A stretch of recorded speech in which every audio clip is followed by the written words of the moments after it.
Naib Presiden PKR Aminuddin Harun percaya penyokong kuat Rafizi Ramli tidak akan keluar parti selepas Ahli Parlimen Pandan itu kalah pemilihan jawatan Timbalan Presiden Jumaat lalu.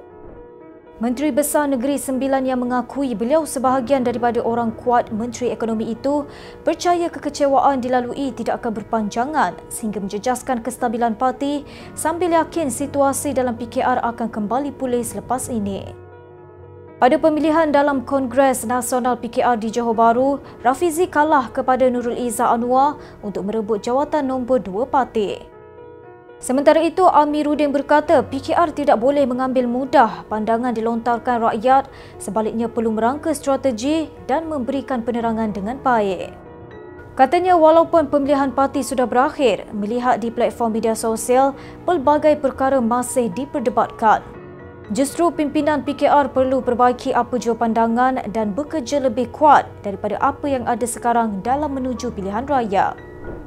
Haili Izzati, FMT.